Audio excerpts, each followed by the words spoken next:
Greetings, Crosdale Village, and thank you for joining us. In celebration of National Hispanic Heritage Month, which is observed from September 15th through October 15th, we're meeting with a series of Crosdale finest. We'll learn a little bit about them, their culture, things they enjoy, and stories and tradition that are unique to their families. Today, we're joined by one of our neighborhood coordinators. Would you tell us a little bit about yourself? My name is Daisy Garcia. I'm 24 years old. I work in the pavilion as a neighborhood coordinator for the second floor. How long have you been a part of the pavilion team? I started working the pavilion team back in November of 2024. And I think prior to that, you had another role here at Crosdale. Tell us a bit about that. Yes. When I was in high school, I was the dog walker / companion. So I really enjoyed that. I worked there for about 2 years. I met a bunch of residents with their pets. They were wonderful. That was my exercise for the day. I loved doing my exercise. I would love doing with Ms. Marks. If I were to visit your hometown or where your family's from, what's the first food you think I should try? So my family is from Mexico. Both my parents are from Acapulco, which is the beach area of Mexico, and I really think their big thing is seafood. What's a seafood dish that you like that's Mexican inspired? One of my favorite foods is pescadillas, which basically is fried tortillas stuffed with like fish, with tomatoes, vegetables, things like that. It's super delicious. The way my dad makes it, he makes it a little bit different here than he did then, but I feel like it's still, I've never actually tried the food from Acapulco because I haven't gone, but I'm planning on going in a couple of years. Very nice. So food often brings us great memories. Is there a memory that you have that's associated with food? My grandma. She is a big part of my life. I go see her any chance I get. She still cooks very traditionally, even though she's been here for a while. She always says that food is where you connect. Yep, I think so too. What's your favorite traditional dish? One of my favorite traditional dishes is mole. Mole is basically like a mixture of chocolate with peppers that they mix in and put chicken in it. It's really good. Does the food remind you of a special person? You mentioned your grandma and also your dad's cooking. Yes, so both of them, they're really good cooks, and I think my grandma has really put a big impact of food for me. And have you taken a chance in the kitchen yet?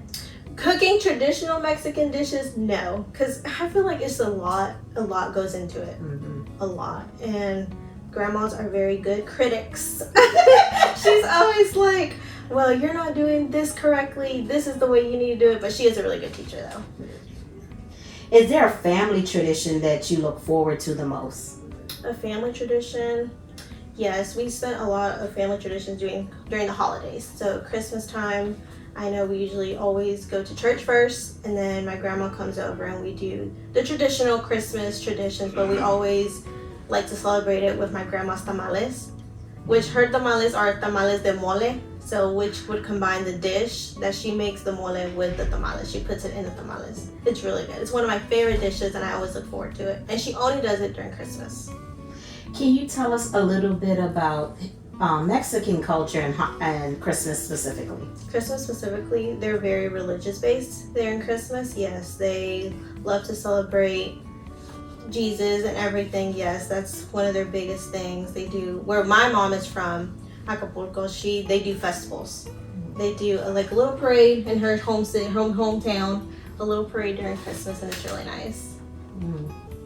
Sounds like a lot to look forward to at the end of this year. I wish I could go one day sometime this year, but it's always next year. What part of your heritage are you most proudest of? Honestly, everything. We bring a lot of culture, a lot of music, food, everything I feel like, to the States. And I'm very proud to be a part of that community. If you could share one tradition with your coworkers, what might that be?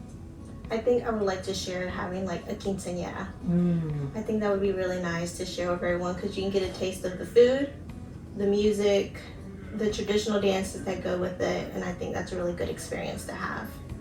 Could you tell our audience a little bit about what's involved in a quinceañera? Oh, a lot.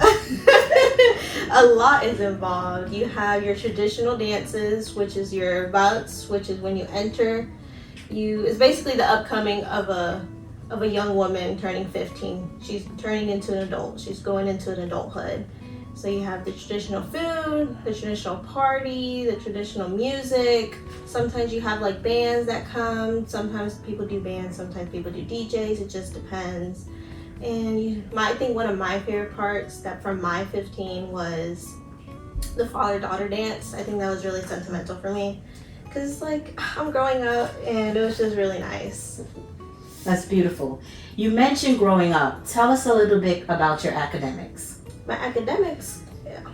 I always grew up loving school. So currently right now I finished my 2-year associate's program at Durham Tech and I'm currently in the way of going to UNCG for my bachelor's degree in business administration. So I'm really excited about that and my parents really have supported me through everything for my school because like I said, I did mention I'm 24. So it took me a little bit to get with my associate's degree, but my parents really pushed me on it. So they were really big supporters in that. Is there anything else you want to share about your family, your culture, or your traditions? I think being in the Mexican culture, it brings a lot. We're very family big on family, and I think that really says a lot about us. We're very much always ready to help whoever needs help. We like sharing food. I know my grandma does. She loves sharing food with her community. She's very big in the church community. And yeah, I just think everyone should have a little experience of that, and I think that's really good. Thank you so much. This interview has brought a big smile to my face and learn more about your family and your culture. Thank you.